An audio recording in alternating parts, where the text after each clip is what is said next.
ओम नमः शिवेभ्यः। जय श्री ओम नमः शिवेभ्यः। ओम नमः शिवेभ्यः। ओम जय जय जय नमोस्तु नमोस्तु नमोस्तु। नमो अरिहंताणं नमो सिद्धाणं नमो ऐरियाणं नमो वज्रायाणं नमो लोयेशवसाऊणं। मंगलम भगवान वीरो मंगलम गौतमोगणी मंगलम कुंदिकुंदाद्यो जैन धर्मोस्तु मंगलम सर्वमंगलमांगल्यम सर्वकल्याणकारिकं त्रिधारां सर्वधर्माणां जैनं जयतु शासनं जैनं जयतु शासनं जैनं जयतु शासनम्।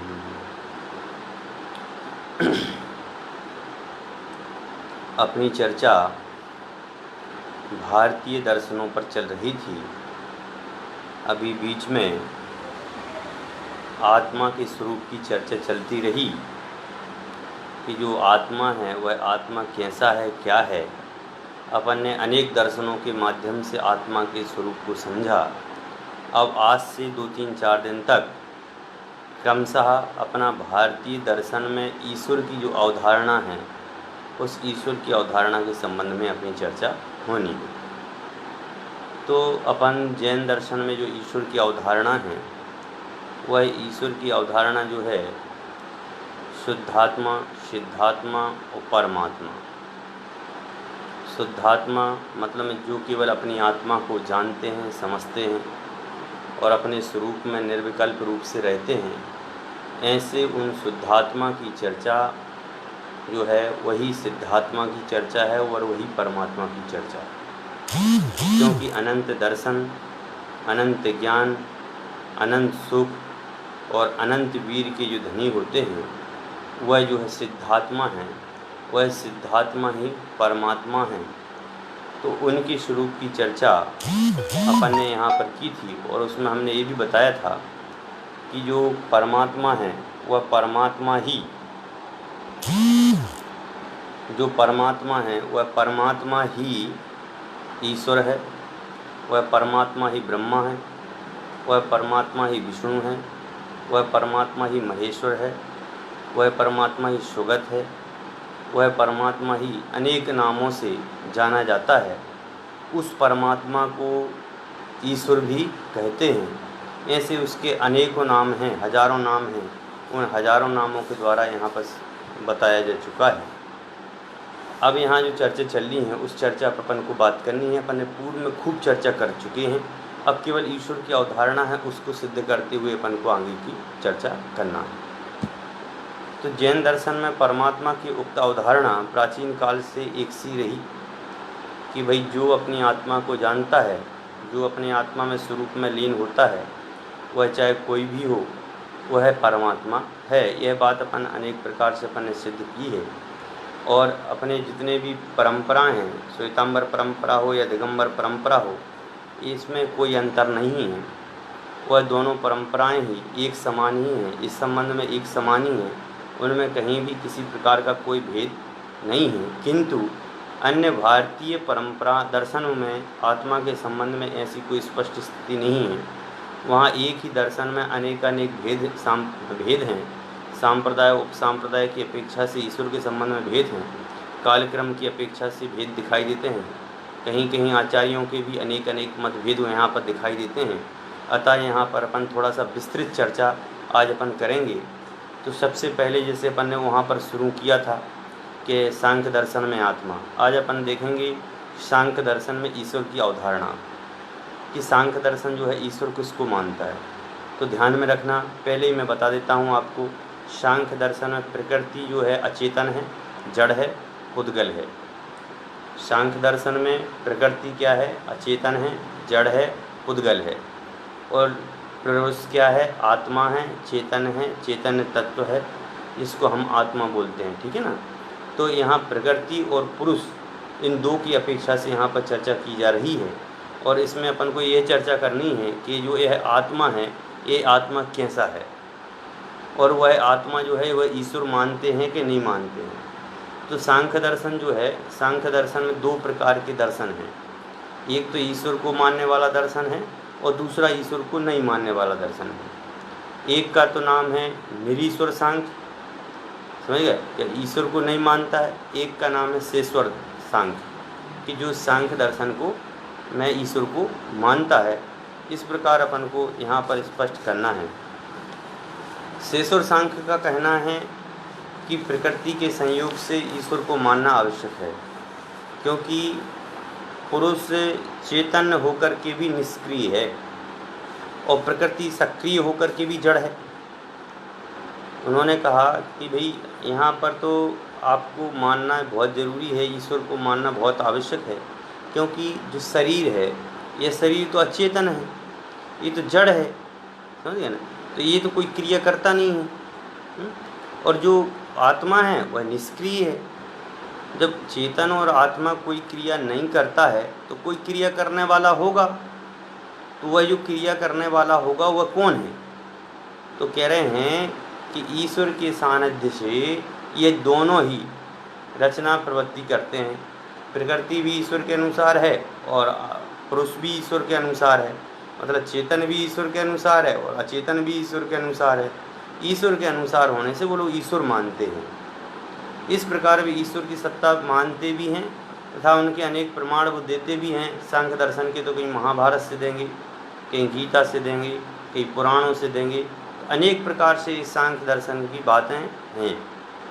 अब यहाँ जो कह रहे हैं वो अपन को पढ़ना है कि जो भी हो, सांख्य दर्शन में प्रतिपादित वस्तु व्यवस्था के अनुसार जगत का मूल कारण आदि कारण तो प्रकृति है, ईश्वर नहीं है।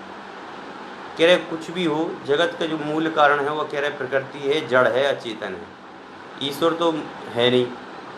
उन्होंने सबसे पहली बात कही, क्योंकि प्रकृति जो है 3 गुण वाली है, सत्व, रज और तम, ये 3 गुण हैं। और इन 3 गुणों की भी 2 अवस्थाएं हैं, साम्य अवस्था है और वैषम्य अवस्था है। साम्य अवस्था जो होती है ये गुण अपने स्वरूप स्थिर रहते हैं साम्य अवस्था में, कि जो गुण हैं वह अपने गुण अपने में ही रहते हैं। और वैषम्य अवस्था में तीनों गुण जो है अनुपात दृष्टि से मिश्रित होते हैं, कभी सत्व और रज और कभी रज और तम, कभी रज और सत्व, ऐसे ये गुण आपस में मिलते जुलते रहते हैं। कह रहे हैं कि इस प्रकृति का आश्रय द्रव्य पुरुष ही है। कह रहे हैं कि जो पुरुष द्रव्य पुरुष है वही इस सृष्टि का कर्ता धर्ता है। अतः इस संपूर्ण विश्व की सृष्टि मूल हेतु प्रकृति और पुरुष 2 ही हैं, एक तो जड़ है और एक अचेतन है। बस कह रहे ये 2 ही चीज़ें हैं जिसके कारण से यह प्रकृति बनी हुई है, अथवा इन दोनों का संयोग ही है, क्योंकि पुरुष तो सर्वथा नित्य है, निष्क्रिय है और अपरिणामी है। ये कह रहे हैं जो आत्मा है वह तो नित्य रहने वाला है और आत्मा तो कभी मरता नहीं है। दूसरा बात कही निष्क्रिय है, ये कोई क्रिया नहीं करता है। और तीसरी बात कही अपरिणामी भी है, परिणमनशील भी नहीं है। तो जब आत्मा नित्य है, निष्क्रिय है और अपरिणामी है तो क्रिया कैसे करेगा? और जब ये क्रिया नहीं करेगा तो फिर तो क्रिया करने वाला कोई दूसरा होगा। क्यों? क्योंकि अचेतन पदार्थ तो क्रिया करता नहीं है, जड़ पदार्थ तो कोई क्रिया करता नहीं है। तो क्रिया करने वाला कौन है? आत्मा भी क्रिया नहीं करता है और ये भी क्रिया नहीं करता है, तो क्रिया करने वाला कौन है? इसलिए अतः सांख्य दर्शन के अनुसार एक प्रकृति ही सृष्टि का मूल कारण है। सांख्य दर्शन के अनुसार सर्वप्रथम मूल प्रकृति से महान तत्व की उत्पत्ति होती है। कह रहे हैं कि इस प्रकृति से अचेतन पदार्थों के मिलने से ही इस आत्मा की उत्पत्ति होती है।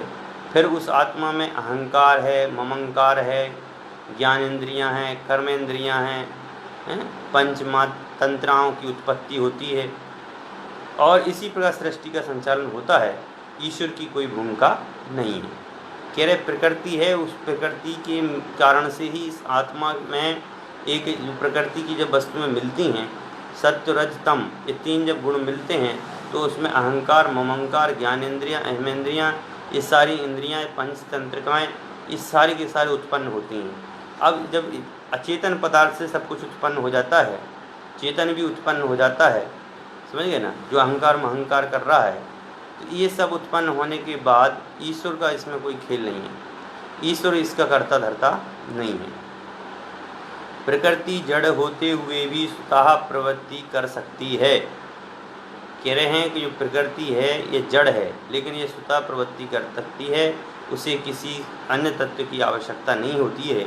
यहाँ तो उन्होंने उदाहरण भी दिया है कि वत्स विवृद्धि निमित्ति क्षीरस्य यथा प्रवृत्तिरज्ञस्य, कि भाई जिस प्रकार बछड़ा होता है, बछड़े की वृद्धि कैसे होती है, बछड़ा बड़ा कैसे होता है, हैं? तो कह रहे हैं कि वह गाय का दूध पीता है। और गाय का दूध चेतन है कि अचेतन है?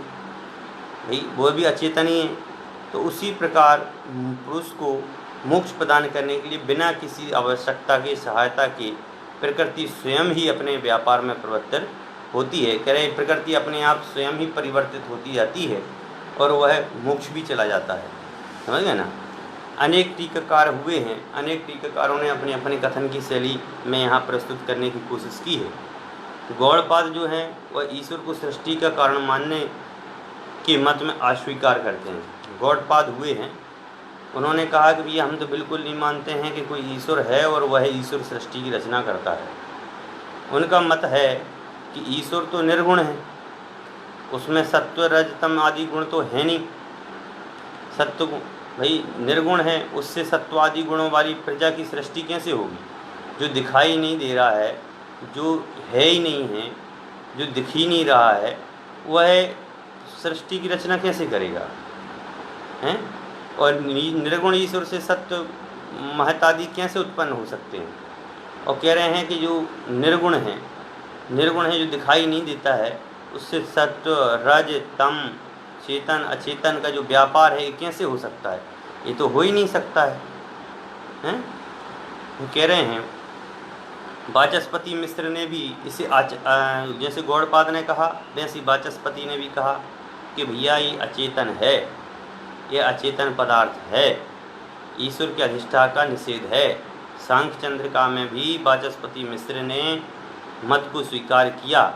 इस प्रकार ईश्वर कृष्ण तथा टीकाकारों के मत में सांख्य दर्शन जो है निराश्रवादी ही सिद्ध होता है।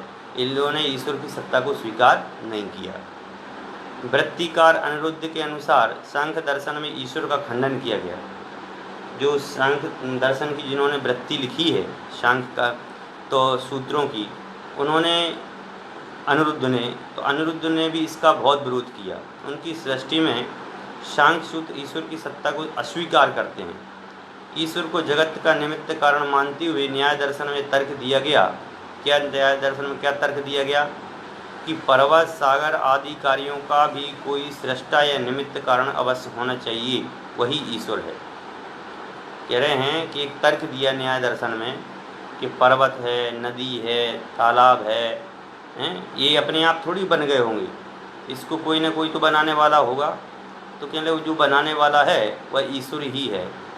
फिर इसी तर्क का खंडन करते हुए अनिरुद्ध कहते हैं कि ईश्वर या तो शरीर सहित होगा, शरीरी होगा, और यदि वह शरीरी है या तो अशरीरी है, और दोनों स्थितियों में उसका कर्तव्य असंभव है। भाई शरीर सहित होगा तो भी नहीं कर सकता है, और शरीर रहित होगा तो भी नहीं कर सकता है। ईश्वर सृष्टि का निमित्त कारण नहीं हो सकता। दूसरा तर्क, ईश्वर बद्ध है या मुक्त? उन्होंने कहा जो है ईश्वर बद्ध है या मुक्त है, मतलब में ईश्वर अभी है कि मुक्त हो गया है। यदि ईश्वर को बद्ध मानेंगे तो धर्म अधर्म में से संबंध मानना होगा।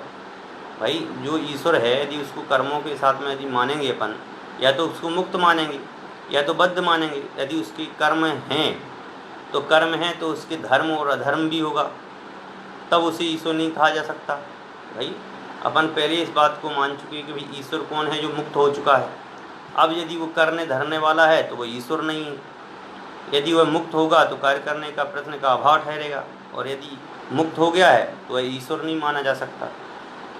इस कर्तव्य की सिद्धि न हो सकेगी, उसे जीवन मुक्त भी नहीं स्वीकार किया जा सकता, क्योंकि जीवन मुक्त के द्वारा सृष्टि का कोई दृष्टांत प्राप्त नहीं होता।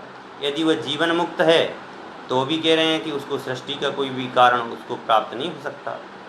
सृष्टि उसने कैसे बनाई है या क्या किया है, इसका कोई कारण उपलब्ध नहीं हो सकता। इस प्रकार अनिरुद्ध का निष्कर्ष है कि न्याय दर्शन के अभिमत में ईश्वर की सिद्धि नहीं हो सकती। इस प्रकार ज्ञात होता है कि सांख्य दर्शन में मूलतः ईश्वर कर्तृत्व की कोई अवधारणा नहीं है। उन्होंने कहा कि ईश्वर नाम के जो कर्तृत्व है, उस ईश्वर नाम के कर्तृत्व की कोई भी धारणा नहीं है। किंतु बाद में किसी प्रयोजन से ईश्वर की मान्यता प्रचलित की गई। भाई किसी कारण से कह रहे हैं ईश्वर की मान्यता प्रचलित भी कर ली, यही कारण है उस ईश्वर का स्वरूप अन्य दर्शनों से मिलता।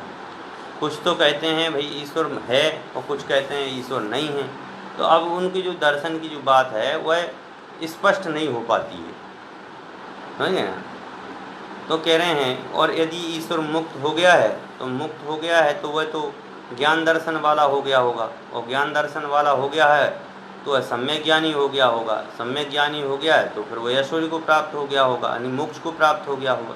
इस प्रकार सांख्य दर्शन जो है जैन दर्शन की अवधारणा के अनुसार है, और दोनों ही दर्शन, जैन दर्शन हो और चाहे वो सांख्य दर्शन हो, ये दोनों ही आत्मा को आत्मा रूप में ईश्वर की सत्ता को मानते हैं, ऐसे अन्य कर्ता धर्ता के रूप में ईश्वर को नहीं मानते हैं। इस प्रकार सांख्य दर्शन ईश्वर को नहीं मानता है। फिर आता है योग दर्शन। योग दर्शन कहते हैं कि ये सांख्य दर्शन और योग दर्शन दोनों में तत्व व्यवस्था की दृष्टि से अंतर है। ईश्वर की अवधारणा से संबंधित है सांख्य दर्शन, और योग दर्शन, सांख्य दर्शन अनीश्वर माना जाता है और योग दर्शन ईश्वर वाला माना जाता है। मतलब में सांख्य दर्शन तो क्या है कि क्या बोलें उसको, थ्योरी है, और योग दर्शन जो है एक प्रैक्टिकल है, मतलब ये प्रैक्टिकल को मानता है। तो ये स्पष्ट है कि योग दर्शन में ईश्वर का स्थान अत्यंत महत्वपूर्ण है। योग दर्शन के अनुसार ईश्वर का लक्षण इस प्रकार है कि जो पुरुष विशेष सर्व क्लेशों, कर्म पापों और आशयों से रहित है वह ईश्वर है। इन्होंने एक बात यहाँ स्पष्ट की है, जो विशेष सर्व क्लेशों कि जितने प्रकार के रागादि परिणाम हैं उन रागादि परिणामों से भिन्न, मोहादि परिणामों से भिन्न और अनेक प्रकार के परिणामों से जो भिन्न हैं, और सभी प्रकार के कर्म का उदय जिनकी नहीं आ रहा है, या जो कहें कि कर्मों के से अभाव हो चुका है और किसी भी प्रकार की जिनकी इच्छा नहीं है, वह ईश्वर है। योग दर्शन में इसको कहा है क्लेश कर्मा विपाको ऐश्वर्य पराकाष्ठा पुरुष विशेषो ईश्वरः, कि जो पुरुष विशेष है वह ईश्वर है।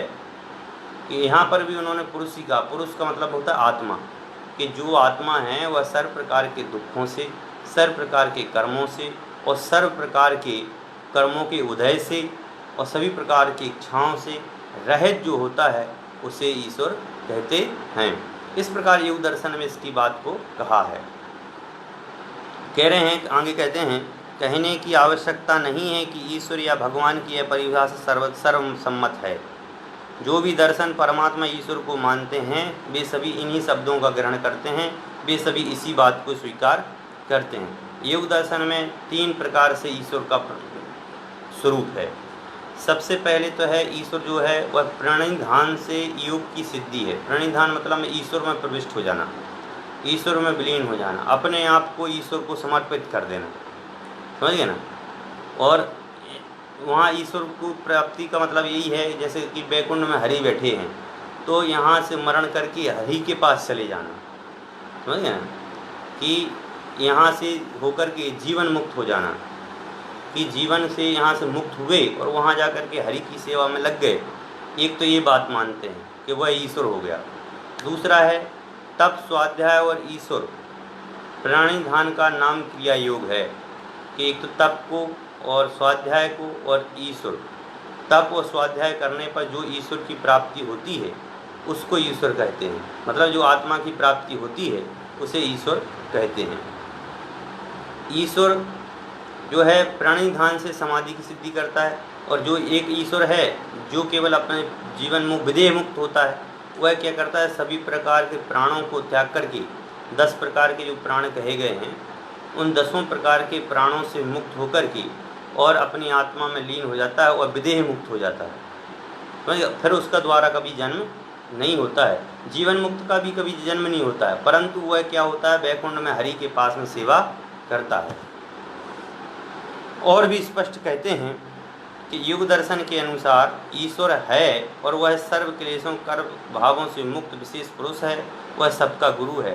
सा पूर्वेशाम अपि गुरु, प्रसन्न होकर योगियों को समाधि का यथार्थ ज्ञान भी प्रदान करता है, उसका वाचक प्रणव है।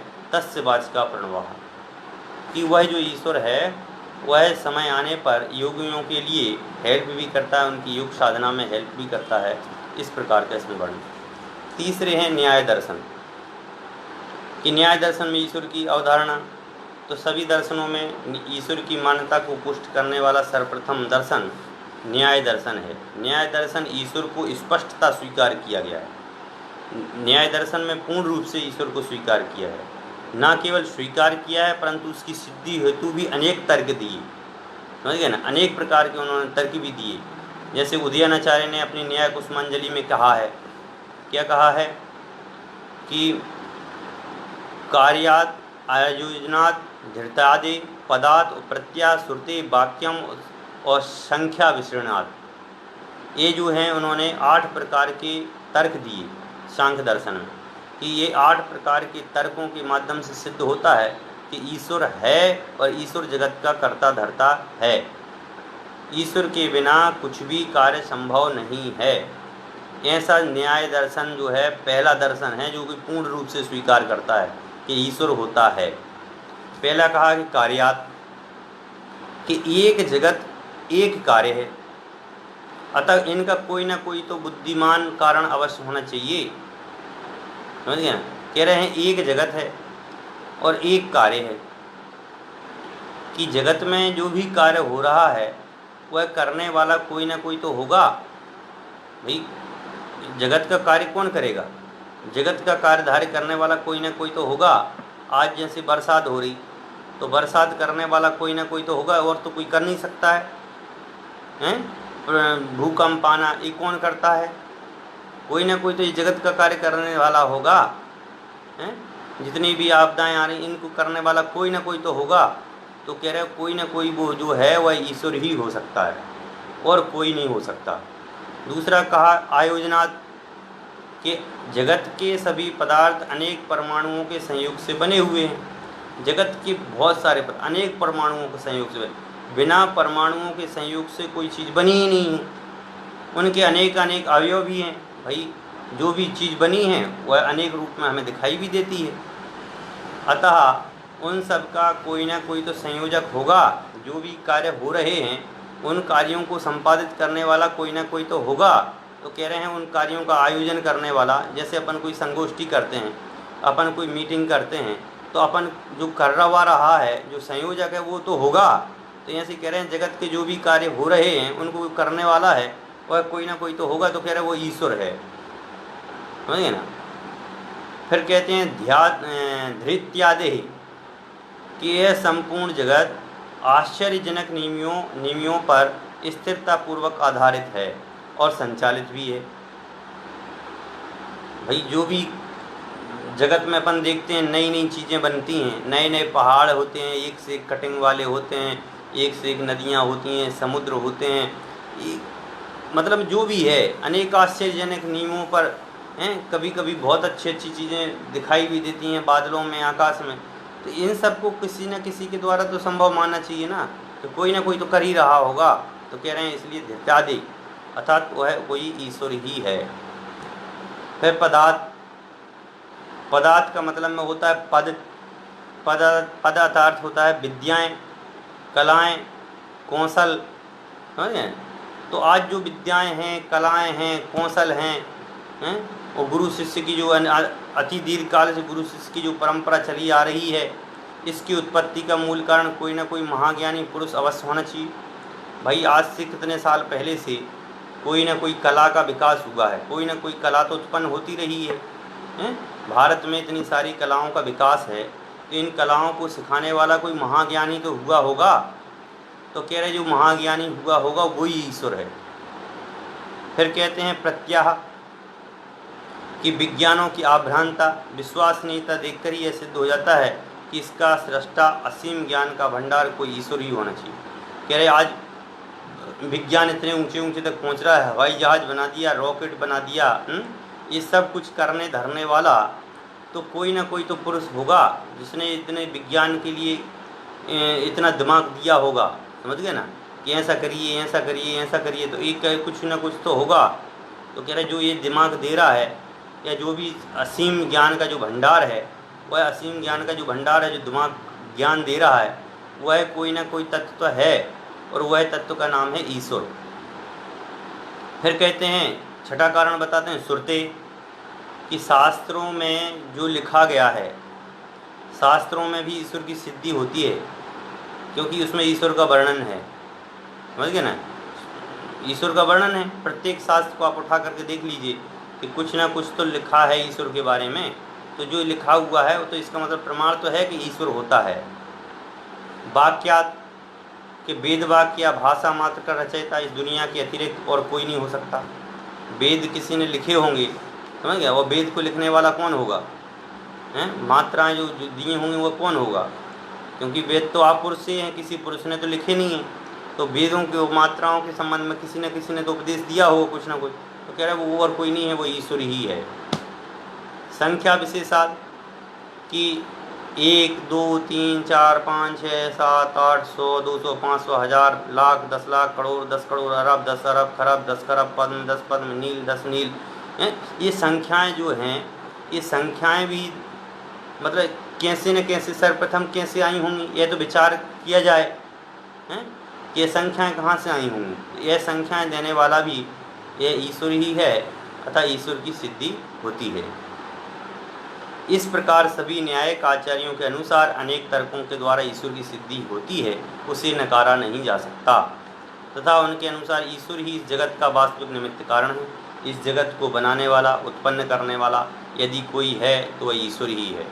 वही सब प्राणियों का पिता है और उसके समस्त कर्मों का निमित्त कारण या प्रयोजक है। जो पिता है वह पिता ही सारे कार्य करवाता है, समझ गए। जो भी अपन कार्य करते हैं, पढ़ने वाला पढ़ रहा है, लिखने वाला लिख रहा है, मारने वाला मार रहा है, खेलने वाला खेल रहा है, खाने वाला खा रहा है, जो भी क्रियाएं करवा रहा है वह सब ईश्वर करवा रहा है। इस जगत की उत्पत्ति, स्थिति और नाश का कर्ता भी ईश्वर ही है। कि जगत में जन्म देना किसका काम है, ईश्वर का काम है। मारना किसका काम है, ईश्वर का काम है। कब तक तुम्हें यहाँ रहना है, ये कौन करता है, ये ईश्वर ही करता है। ईश्वर सृष्टि के कर्तृत्व के समर्थन में न्यायिक आचार्यों ने अनेक युक्तियाँ प्रस्तुत की हैं कि भैया न्यायिक जो कहते हैं कि ईश्वर तो है ही, ईश्वर ही सब कुछ करने वाला धरने वाला है। इस प्रकार न्यायिक आचार्य ईश्वर की सत्ता को निर्विवाद रूप से स्वीकार करते हैं, उसे सृष्टि मानकर उसकी नाना प्रकार से महिमा गाते हैं, किंतु फिर भी उसके संबंध में वे सब एक मत नहीं दिखाई देते। सभी लोग एक मत नहीं हैं, मतलब उसमें भी कुछ हैं। सभी न्यायिक ईश्वर की सत्ता को तो स्वीकार करते हैं पर उसके स्वरूप के संबंध में सहमत नहीं है। सभी न्यायिक मानते हैं, समझ गए ना, ईश्वर की सत्ता है, पर जो स्वरूप जो ईश्वर को बताया है उस ईश्वर के स्वरूप के संबंध में सभी एक मत नहीं है। कुछ उसको किसी प्रकार का अदृष्ट ना होगा अशरीरी मानते हैं। कुछ लोग तो मानते हैं ईश्वर जो है दिखाई नहीं देता है, और दूसरे मत मारे मानते हैं कि ईश्वर तो परमाणु ही ईश्वर का शरीर है, जो बिल्कुल सूक्ष्म है, जो परमाणु है वह ईश्वर है। संख्या, परिणाम, पृथकत्व, संयोग, विभाग, बुद्धि, इच्छा और प्रयत्न, ये ईश्वर के 8 गुण हैं। उनमें धर्म अधर्म नहीं है, उसमें सुख दुख नहीं है, किंतु इस संबंध में मतभेद है कि उसमें आनंद है या नहीं। भाई संख्या है, परिमाण है, पृथकत्व है, संयोग है, विभाग है, बुद्धि, इच्छा और प्रयत्न, ये 8 गुण हैं, उसमें धर्म अधर्म नहीं है। तो कह रहे हैं कि धर्म अधर्म नहीं है तो क्या उसमें आनंद है कि नहीं है, ये प्रश्न किया। कह रहे हैं कि न्याय दर्शन में अभिमत ईश्वर के स्वरूप की जैन ग्रंथों में विस्तार पूर्वक समीक्षा की गई है, जिसमें आचार्य विद्यानंद कृत आप्त परीक्षा विशेष उल्लेखनीय है। जो आप्त परीक्षा ग्रंथ है, अभी हमारे कॉलेज में भी इस आप्त परीक्षा ग्रंथ को लिया गया है, तो इस ग्रंथ में न्यायिकों का बहुत ज़्यादा वर्णन किया गया है, बहुत अच्छे से स्वरूप का चर्चा है, और विशेष चर्चा के लिए उस ग्रंथ को देखें। फिर कहते हैं वैशेषिक दर्शन में ईश्वर की अवधारणा। मैं इसलिए जल्दी जल्दी पढ़ रहा हूँ, आपको लग रहा होगा ये जल्दी जल्दी पढ़ रहे हैं, मैं पढ़ नहीं रहा हूँ क्योंकि इसकी संबंधी चर्चा अपन पूर्व में बहुत कर चुके, समझ गए। अब तो केवल ईश्वर की बात सुनना है तो डायरेक्ट उसको पढ़ते जाइए, जहाँ ईश्वर के संबंध की बात है तो उसको समझाते जाएंगे। वैशेषिक दर्शन, ये न्याय दर्शन और वैशेषिक दर्शन, ये दोनों दर्शन समान तंत्र कहलाते हैं। ये दोनों समान ही हैं एक प्रकार से। वैशेषिक दर्शन और न्याय दर्शन दोस्त हैं, जैसे जैन दर्शन और बौद्ध दर्शन है ना दोस्त, ऐसे ये हैं। सांख्य दर्शन और योग दर्शन दोस्त हैं। तो ये दोस्त हैं। मीमांसक में उत्तर मीमांसा पूर्व मीमांसा दोस्त हैं, समझे ना। एक चार भाग दर्शन है जो सबसे अलग है। तो न्याय दर्शन और वैशेषिक दर्शन दोनों समान हैं, क्योंकि इन दोनों की विचारधाराएं लगभग एक सी हैं। किंतु ईश्वर के संबंध में इन दोनों की अवधारणा एक सी प्रतीत नहीं होती है। जहाँ एक और न्याय दर्शन में ईश्वर को स्पष्ट रूप से स्वीकार किया है, न केवल स्वीकार किया है, उसकी सत्ता को अनेक तर्कों से सिद्ध भी किया है। अपन ने अभी चर्चा की थी ना न्याय दर्शन की, उसके साथ उसे जिस जगत का पूर्ण रूप से नियंता भी निरूपित किया। वहीं वैशेषिक दर्शन में ईश्वर की सत्ता को लेकर विद्वानों में मतभेद है। न्याय दर्शन में मतभेद नहीं है, लेकिन वैशेषिक दर्शन में मतभेद है, क्योंकि वहाँ उनकी कोई स्पष्ट अवधारणा प्रारंभ नहीं मिलती है। वैशेषिक सूत्र में मात्र 2 सूत्र ऐसे मिलते हैं जिसमें ईश्वरवादियों ने ईश्वर की सत्ता का अनुमान लगाया। केवल 2 ही सूत्र हैं वैशेषिक दर्शन में जिसमें ईश्वर की सत्ता को उन्होंने अनुमान लगाया है, मतलब में माना नहीं है, अनुमानवश लगाया है। इसमें जो तदवाचनाद आमनायस्य प्रमाण्यम और संज्ञाक्रात द्विष्ट शिष्टानाम लिंगम, ये 2 सूत्र हैं। तो प्रथम सूत्र में आगत तत् और दूसरे सूत्र में आगत और अस्माद विशिष्टः पदों से ईश्वर अर्थ निकाला। किंतु दोनों विद्वान कहते हैं ये दोनों पद योगियों के भी बोधक हो सकते हैं, इससे ईश्वर का बोध होता है, ऐसी बात नहीं है। इस प्रकार वैशेषिक दर्शन में ईश्वर की अवधारणा को लेकर मतभेद दिखाई देता है। उसी प्रकार अनेक समीक्षक विद्वानों ने यह निष्कर्ष निकाला कि वैशेषिक दर्शन में मूलतः ईश्वर को नहीं स्वीकार किया गया, खास करके सृष्टि के कर्ता के रूप में तो कतई नहीं। समझ गए ना। ईश्वर को उन्होंने स्वीकार किया भी है वैशेषिक दर्शन में, लेकिन कह रहे हम सृष्टि का कर्ता तो हम कतई नहीं मानते। चारवाक, बौद्ध, महावीर, कपिल और मीमांसकों की भांति कणाद ने भी ईश्वर को नकार कर परमाणुओं की गति से सृष्टि का निर्माण करते हुए जगत की वास्तविकता को अंगीकार किया था। परंतु कालांतर में वैशेषिक दर्शन ने भी ईश्वर की सत्ता को स्वीकार कर लिया है। अथवा उपयुक्त विवेचन से यह ज्ञात होता है कि वैशेषिक दर्शन में ईश्वर को विश्व का सृष्टा नहीं माना गया। मतलब में ये विश्व को सृष्टि जगत का कर्ता धर्ता नहीं मानता है। वैशेषिक दर्शन इसको नहीं मानता है। मेन बात तो अपन को ये समझनी है। न्याय दर्शन मानता है, योग दर्शन मानता है, योग दर्शन भी पूर्णता नहीं मानता है, सांख्य दर्शन बिल्कुल भी नहीं मानता है, समझे ना। तो जो भी हो, वर्तमान में वैशेषिक दर्शन को भी न्याय दर्शन के साथ ईश्वरवादी दर्शन माना जाता है, क्योंकि उसके प्रशस्त पाद आदि सभी परवर्ती आचार्यों ने ईश्वर की सत्ता को स्वीकार किया और सकल भुवनपति और सर्वलोक पितामह भी स्वीकार किया। इतना ही नहीं, न्याय दर्शन की भांति इसे सृष्टि का रचयिता भी मान लिया गया है। उत्तरकालीन वैशेषिकों ने तथा न्यायिकों ने ईश्वर सत्ता की मुक्त कंठ से स्वीकार की एवं सिद्धि के लिए तर्क भी दिए। वे ईश्वर को कर्ता धर्ता हर्ता नियंता बताते हैं। ईश्वर सर्वज्ञ है, नियत ज्ञानाधिकरण है, ऐश्वर्यवादी है। वे भक्तों पर कृपा करके तत्व ज्ञान प्राप्ति में सहायता करते हैं। सृष्टि और प्रलय इनकी इच्छा से ही होते हैं। ये दोनों दर्शन जो हैं, बाद में जो आचार्य हुए वैशेषिक दर्शन के, उन्होंने इस ईश्वर की सत्ता को स्वीकार किया है, लेकिन पूर्ववर्ती आचार्यों ने किसी ने भी ईश्वर की सत्ता को स्वीकार नहीं किया है। उसके बाद में आते हैं मीमांसा दर्शन। मीमांसा दर्शन आपको पता ही है। एक तो मीमांसा दर्शन में जो है यज्ञ अदय को मानता है, और दूसरा जो है ज्ञान को अपना साधन मानता है। समझ गए ना। तो मीमांसा दर्शन यज्ञ यज्ञादि कर्मकांड को बहुत अधिक महत्व देता है। इसके प्रवर्तक महर्षि जैमिनी के अनुसार, इसके प्रवर्तक कौन थे? जैमिनी।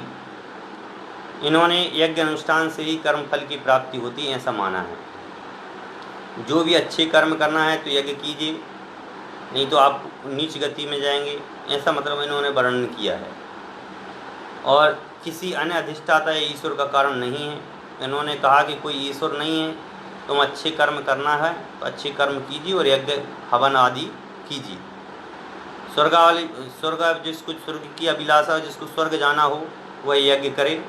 और उन्होंने सूत्र भी दिया, यजेत स्वर्ग कामा, जिसको स्वर्ग की प्राप्ति करना हो वो यज्ञ कीजिए। जैमिनी ने कहा है। कौन है जैमिनी? मीमांसक दर्शन का प्रवर्तक।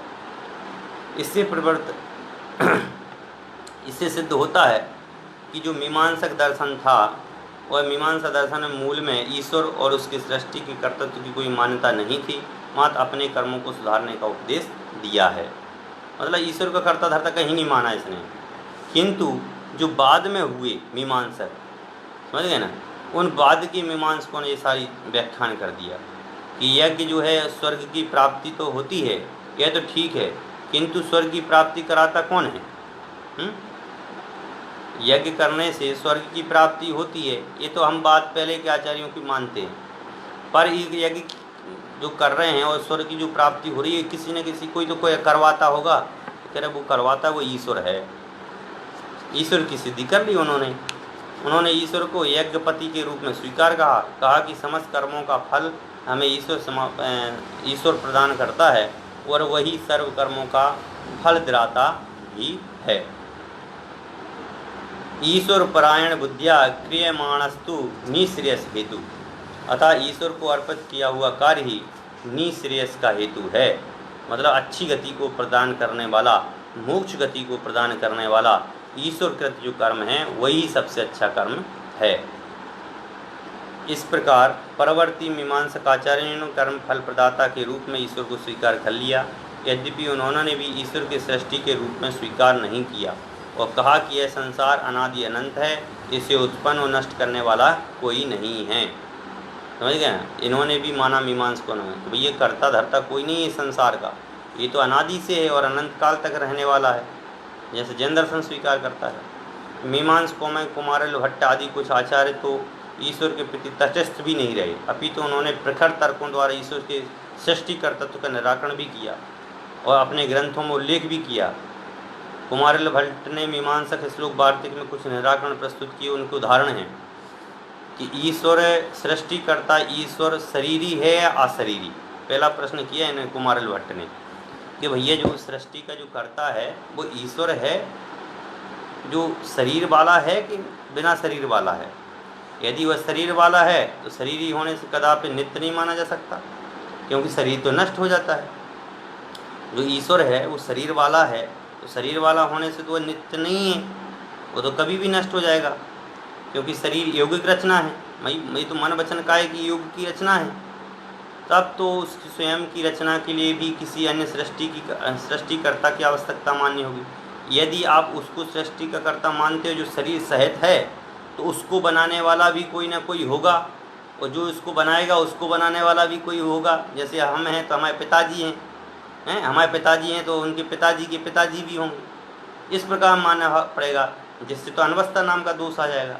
अतः जी तो इस सृष्टि का कर्ता नहीं है, जो शरीर सहित वह सृष्टि का कर्ता नहीं है। यदि अब प्रश्न किया, यदि ईश्वर अशरीरी है तो बिना शरीर की कोई वासना और बिना किसी कृति भाव उत्पन्न ही नहीं हो सकता। यदि आप ईश्वर को जो है शरीर रहित मानते हो तो उसमें कोई वासना है ही नहीं, कोई बात उसमें है ही नहीं, तो वह सृष्टि की रचना कैसे करेगा?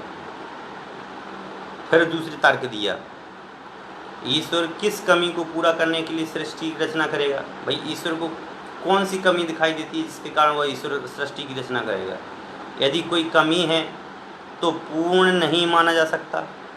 भाई यदि उसने सृष्टि की रचना की और इसमें कुछ कमी रह गई तो उसका मतलब ये है कि वह ईश्वर पूर्ण रूप से ज्ञानी नहीं है। यदि लीला कहोगे तो लीला भी अपूर्णता को ही बताएगी कि भैया आपने जो भी लीला की उसको काम तो पूरा करते, सृष्टि में इतनी सारी कमियां क्यों हैं, उसको पूरा करते। तीसरा तर्क दिया, यदि कहो कि करुणा से द्रवित होकर सृष्टि की तो सृष्टि से पूर्व यहाँ कोई जीव था ही नहीं, किन के प्रति करुणा की? भैया आपने सृष्टि की रचना की, ये बात हम मानते हैं, दयावान थे भैया भगवान, और दयावान होकर के भगवान ने रचना कर दी सृष्टि की। अब दयावान थे तो किसके ऊपर दया की? जब जीव ही नहीं थे तो दया किसके ऊपर की थी आपने? जब सृष्टि की रचना की तो दया किसके ऊपर की थी आपने। तीसरा है, चौथा तर्क है, यदि भविष्यज्ञ बनकर करुणा की कि भाई भविष्य का जान करके कि हम सृष्टि की रचना करेंगे, यहाँ जीवों की उत्पत्ति कराएंगे, ऐसा करेंगे, तो भविष्य का जान करके तो फिर उसने सब कुछ शुभ ही क्यों नहीं बनाया, अशुभ भी क्यों बनाया। भाई सब कुछ जो है बनाया उसने, तो उसमें कुछ चीज़ें तो अच्छी बना दी और कुछ चीज़ें खराब बनाई, ऐसा क्यों। कोई गोरा बना दिया तो कोई काला बना दिया, हैं, कोई छोटी छोटी सी आंखों वाला बना दिए और कोई बढ़िया सी आंखों वाले बना दिए, हैं, तो ऐसा क्यों। इस प्रकार कुमारल भट्ट तो ईश्वर के सृष्टिकर्तत्व का पुरजोर खंडन भी करते हैं। उन्होंने खूब खंडन किया कुमारल भट्ट ने कि ईश्वर के जगत का कर्ता धर्ता नहीं है। इस प्रकार कहा जा सकता है कि मीमांसा दर्शन में भी सृष्टिकर्ता या जगन नियता ईश्वर को कोई स्थान नहीं है, कि इस जगत को मानने वाला जो ईश्वर है इसको कोई स्थान नहीं है। अब आता है वेदांत दर्शन। वेदांत दर्शन के अनेक संप्रदाय हैं जिनका उल्लेख हम पूर्व में कर चुके हैं। वो शंकराचार्य वाला, रामानंदाचार्य वाला, हैं, भास्कर वाला, अनेक रूप से अपन ने उसमें चर्चा कर चुके हैं, इसलिए उसके संबंध में कुछ नहीं कहना है, सीधे अपने विषय पे आना है कि वेदांत दर्शन में ईश्वर को ब्रह्म के नाम से स्वीकार किया गया। ये शंकराचार्य ने ब्रह्म माना था ना ईश्वर को, तथापि न केवल ईश्वर किया गया, एक अपेक्षा से यह भी है कि उसे एकमात्र सत्य स्वीकार किया गया। जो सत्य है वही ईश्वर है। सत्यम शिवम सुंदरम, सत्य ही शिव है, शिव ही सुंदर है, समझ गए। और जो सुंदर सत्य शिव सुंदर है वह ब्रह्म है, इस प्रकार से स्वीकार किया गया। इस प्रकार अद्वैत वेदांत दर्शन में ईश्वर को ब्रह्मा संज्ञा से विभूषित किया गया और उसी से संपूर्ण विश्व में एकमात्र सत्य माना गया। उसके अनुसार शेष संपूर्ण जगत उनके पदार्थ माना गया अथवा एक ब्रह्म की विस्तार मात्र है। वास्तव में एक ब्रह्म ही सत्य है, शेष सब मिथ्यात्व है। कह रहे आत्मा के अलावा जो ब्रह्म सत्ता है, आत्मा है, उस आत्मा के अलावा जो भी है सब अब्रह्म है, वह सब बेकार है, एक ब्रह्म ही सत्य है। यही कारण है कि वेदांत दर्शन में ईश्वर को सृष्टि का उपादान और निमित्त दोनों प्रकार का कारण माना। वेदांत दर्शन में यही कारण है कि इसको सृष्टि का कर्ता भी माना है और हर्ता भी माना है, बनाने वाला भी माना है और इसको चलाने वाला भी माना है। न्याय दर्शन में तो ईश्वर को सृष्टि का मात्र निमित्त कारण माना गया, किंतु वेदांत दर्शन तो आगे भी बढ़ गया। उसने तो ईश्वर को जगत का उपादान कारण भी स्वीकार कर लिया कि ईश्वर के बिना तो पत्ता नहीं हिल सकता है, ऐसा मतलब मान लिया। ठीक भी है, ऐसा किए बिना अद्वैत दर्शन की सिद्धि कैसे हो सकती थी, इसलिए अद्वैत दर्शन की सिद्धि भी करनी थी। वेदांत दर्शन के अनुसार एक ब्रह्म के दो रूप हैं, एक का नाम है निर्गुण ब्रह्म, एक का नाम है सगुण ब्रह्म, समझ गए ना। जब जैसे कि अपन जब रामचंद्र जी की पूजन करते हैं, रामचंद्र जी को साक्षात देखते हैं, उस समय तो सगुण, और जब अपन रामचंद्र जी की गुणों की चर्चा करते हैं उस समय वह निर्गुण कहलाते हैं। तो निर्गुण ब्रह्म ब्रह्म की स्वाभाविक अवस्था है और सगुण ब्रह्म माया से आच्छादित होने पर दिखाई देता है। निर्गुण ब्रह्म तो ब्रह्म ही है, पर सगुण ब्रह्म ईश्वर को कहा जाता है। जो दिखाई देता है वह ईश्वर है, वह सगुण है। वह ईश्वर के संबंध में विशिष्ट वर्णन विशिष्ट अद्वैत दर्शन में अपन ने कर चुके हैं। वेदांत दर्शन के अनुसार ब्रह्म अथा स्वभावतः निराकार अद्वैत है, किंतु माया की उपाधि के कारण से उसको सागुणत्व भी कह देते हैं, सकारात्व भी कह देते हैं, नानात्व भी कह देते हैं। इस प्रकार प्रकाश का अपना कोई निश्चित आकार नहीं होता है, उसी प्रकार ब्रह्म का भी कोई निश्चित आकार नहीं होता है, वह अनेक रूप से आकार परिवर्तन करता रहता है। वेदांत दर्शन में ब्रह्मा के स्वरूप को सत्य ज्ञान मनतम ब्रह्म, विज्ञानमात्मानं ब्रह्म इत्यादि सूत्रों के द्वारा कथन किया गया है। अब है बौद्ध दर्शन। बौद्ध दर्शन में भी ईश्वर की अवधारणा है। बौद्ध दर्शन में भी मानते हैं, क्या मानते हैं वो देखते हैं। बौद्ध दर्शन के प्रवर्तक जो हुए थे वो अपन को पता है कौन हुए थे, गौतम बुद्ध। ईश्वर संबंधी विषय को अव्याकृत कोटि में रखते हैं, इसलिए उसने जब भी इस संबंध में कोई प्रश्न पूछा तो उन्होंने अनावश्यक अपरोजनभूत कहकर मौन धारण कर लेते थे। ईश्वर के संबंध में उन्होंने कुछ भी नहीं बोला। जब कोई पूछता था ना कि भैया ईश्वर को मानते हो, तो वो चुप हो जाते थे। आप या बोलते रहो, पूछते रहो, जवाब ही नहीं देते थे, ऐसे थे गौतम बुद्ध। अतः मूल रूप से यह स्पष्ट कहना असंभव है कि ईश्वर का अस्तित्व और स्वरूप के संबंध में उनकी मान्यता क्या थी। जब वो मौन ही धारण कर लेते तो उनके संबंध में अपन बता ही नहीं सकते कि वो क्या कहना चाहते थे। किंतु बौद्ध ग्रंथों में यत्र तत्र ईश्वरवाद का स्पष्ट निराकरण प्राप्त होता है। जितने भी बौद्ध ग्रंथ हैं सभी में ईश्वर को कहीं पर भी स्थान नहीं है, जिसके आधार पर यह निष्कर्ष निकालना कठिन नहीं है कि बौद्ध दर्शन अनीश्वरवादी है और ईश्वर कर्तृत्व के लिए उसमें बिल्कुल भी गुंजाइश नहीं है। आचार्य बलदेव उपाध्याय ने तो ये लिखा है कि बुद्ध प्रथम कोटि के अनीश्वरवादी थे, प्रथम कोटि के। उनके मत में ईश्वर की सत्ता मानने के लिए हमारे पास कोई भी उपयुक्त तर्क नहीं है। अपने उपदेशों में उन्होंने कहीं अपनी अनीश्वरवादी भावना को स्पष्ट शब्दों में अभिव्यक्त किया, जिसे पढ़कर प्रतीत होता है कि वे अनजाने और अनसुने ईश्वर के भरोसे अपने अनुयायियों को छोड़कर आकर्मण्य और अनात्म विश्वासी बनाना नहीं चाहते थे। पाथिक सूत्र में बुद्ध ने ईश्वर को कर्तृत्व का बड़ा उपहास किया। उनका एक ग्रंथ है दीर्घ निकाय में, दीर्घ निकाय के 3 अध्याय के पहले श्लोक में उन्होंने कहा भी है, तो उसमें उन्होंने ईश्वर कर्तृत्व का बहुत अच्छे से निराकरण भी उन्होंने किया है। पाथिक सूत्र की भांति केवट सूत्र और तेजस सूत्र में भी ईश्वर और सृष्टि के कर्तृत्व का निराकरण उपलब्ध होता है। इसके अतिरिक्त जो अश्वघोष का जो बुद्ध चरित्र है उसमें भी गौतम बुद्ध के मुख से इस प्रकार समझाया गया है। क्या समझाया वो मैं बताता हूँ आपको, ये विषय है अब यहाँ। यदि ईश्वर इस विश्व का रचयिता होता तो सभी वस्तुएं उससे उत्पन्न होकर नाश क्यों होती? बोलिए। यदि ईश्वर जगत का कर्ता होता तो कोई भी वस्तु उत्पन्न होती है और नाश हो जाती है। क्यों दुख और विनाश होता? क्यों कोई कार्य अनुचित होते? सारे कार्य अच्छे ही होते, सारे कार्य शुभ ही होते। ये शुभ और अशुभ क्यों होते हैं? ये अच्छे बुरे और क्यों होते हैं ये काम? ये उन्होंने बुद्ध ने कहा है। यदि चेतन प्राणियों में दुख, हर्ष, प्रेम, घृणा आदि ईश्वर रचित होते हैं, कह रहे दुख होता है, घृणा होती है, प्रेम होता है, ये सब ईश्वरकृत है, तो इन भावों का रचयिता भी दुख, हर्ष, प्रेम, घृणा आदि से आक्रांत है। भाई जो व्यक्ति जैसी भावना वाला होगा वो वैसे तो काम करेगा, तो इसका मतलब ईश्वर भी दुखी होगा, प्रेमी वाला होगा, आक्रांत होगा। इन भावों से आक्रांत आत्मा किस प्रकार पूर्ण कही जा सकती है? अतः वह आत्मा पूर्ण नहीं है। यदि ईश्वर सृष्टि का कर्ता हो और यदि ईश्वर घटनाएं ईश्वर से ही संचालित हों तो पुण्य करने से क्या लाभ हो सकता है? भाई ईश्वर को जो कुछ करना है वो कर रहा है, अपन पुण्य भी करेंगे तो क्या मिलेगा? कुछ नहीं मिलेगा। भाई ईश्वर जगत का कर्ता धरता है ना, अब सब कुछ तो उसी को करना है। अब अपन दुखी क्यों हो? अपन क्यों पूजन पाठ इत्यादि करें? जगत का कर्ता धरता तो ईश्वर है। यदि शुभ और अशुभ दोनों ईश्वर ने उत्पन्न किए तो ईश्वर के लेखे में दोनों एक बराबर माने जाएंगे।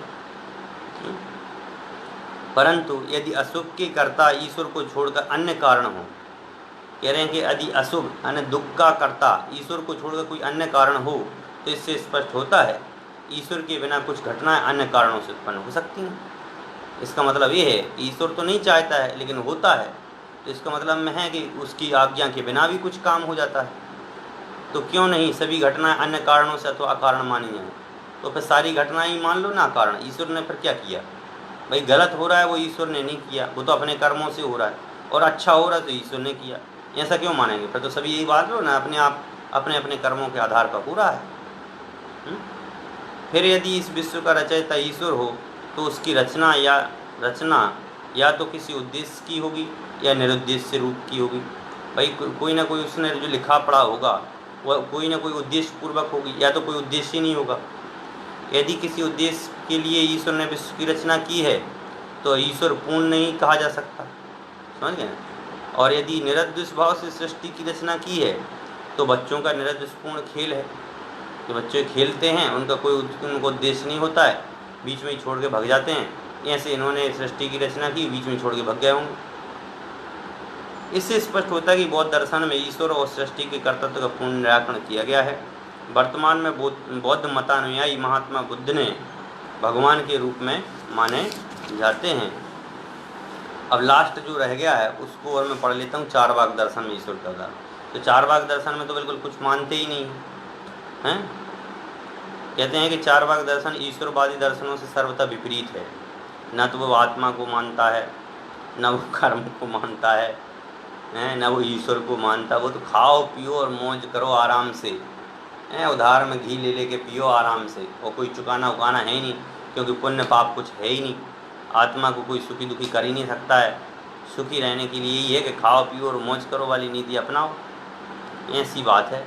वह ईश्वर को बिल्कुल नहीं मानता। उसका साफ साफ कहना है कि ईश्वर नाम की किसी चीज़ का लोक में कोई अस्तित्व ही नहीं है, क्योंकि यदि होता तो वह प्रत्यक्ष दिखाई देता, किंतु वह प्रत्यक्ष नहीं दिखाई देता। इससे सिद्ध होता है कि उसका अस्तित्व नहीं है। चारवाक दर्शन प्रत्यक्षेक प्रमाणवादी है। उसका मानना है कि ईश्वर होता तो अवश्य हमें प्रत्यक्ष दिखाई देता, तथा जब ईश्वर है ही नहीं तो उसकी सृष्टि के कर्तृत्व की बात करना तो बंध्या के पुत्र की बात करना है कि जो माँ मतलब बन नहीं सकती है, ऐसी बांझिया की तरह बात करना है कि जो कर ही नहीं सकता तो उसकी क्या बात करना।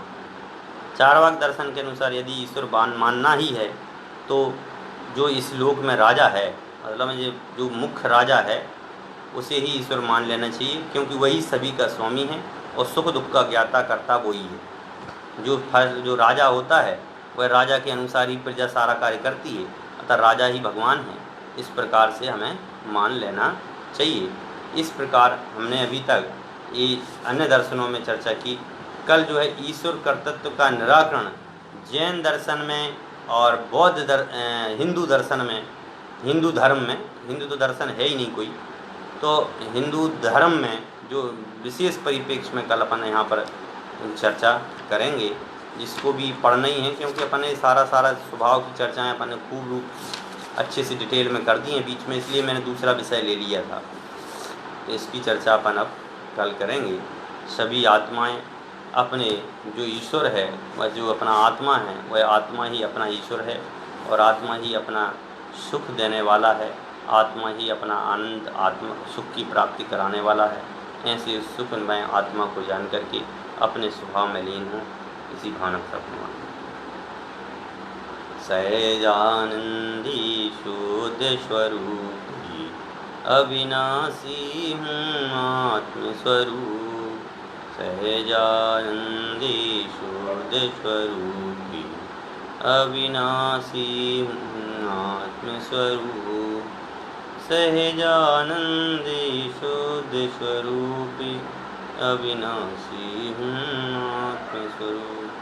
या वाणी के ज्ञान ते सूझे लोकालो, तो वाणी मत के नदे या नौवन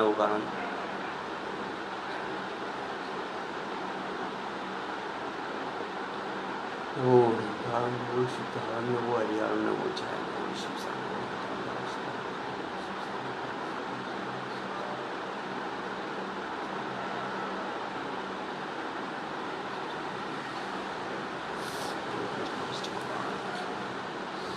बोले द्वादशांग निर्माणी माता की जय। समस्त वितरागी संतों की जय। बोले जैन धर्म की जय। सभी साधारण बंधुओं को जय जय।